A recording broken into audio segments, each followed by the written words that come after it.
চগলখুরির মধ্যে পার্থক্য আছে। ও আমার পর্দার আড়ালের মা, ভালো করে বুঝে নেন গীবাত কাকে বলে, পরনিন্দা কাকে বলে, চগলখুরি কাকে বলে।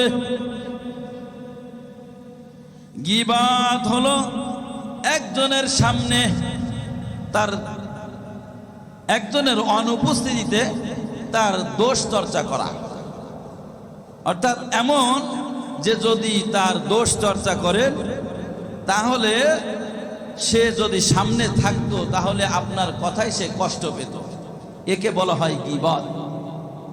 2 নম্বর হলো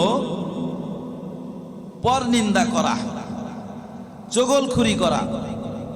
চগলখুরি কি জিনিস?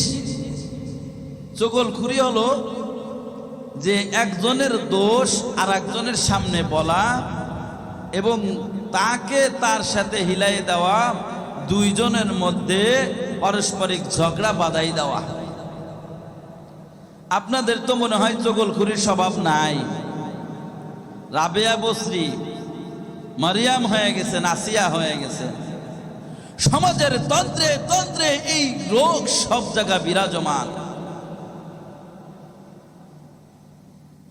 স্ত্রীর কাছে, বাড়ির বৌমার কাছে একরকম কথা, শাশুড়ির সামনে আর এক রকম কথা বলে। জানিস বউ আজকে কি হয়েছে? তো কি হয়েছে? কয় তোর বউ তোর এত গীবাত করলো, তুই নাকি এত খারাপ, সারা জীবন তো তোর সাথে থাকলাম, চললাম ফিরলাম, তোরে তো এত খারাপ কোনো সময় দেখিনি রে বউ।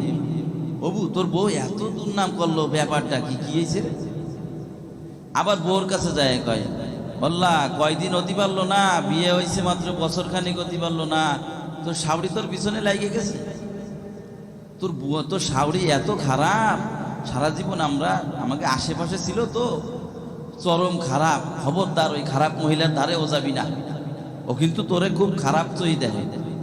এই যে একটা অবস্থা দেখেন, সমাজে এরকম মহিলার অভাব নাই। দেখা গেছে সুখের সংসার, সুন্দর সংসারটা ভালোভাবে চলতেছিল, মাঝখান দিয়ে আপনি চগলখুরি করে এই সংসারের মধ্যে অশান্তি আপনি সৃষ্টি করে দিলেন। এর কারণে আল্লাহ বলেন সাবধান হয়ে যাও, কাল কিয়ামতের ময়দানে তোমাকে জাহান্নামে এমন ভাবে পোড়ানো হবে, তোমার সামনের অবস্থাটুকু থাকবে শুকরের মতো আর পিছনের অবস্থাটুকু হয়ে যাবে গাধার।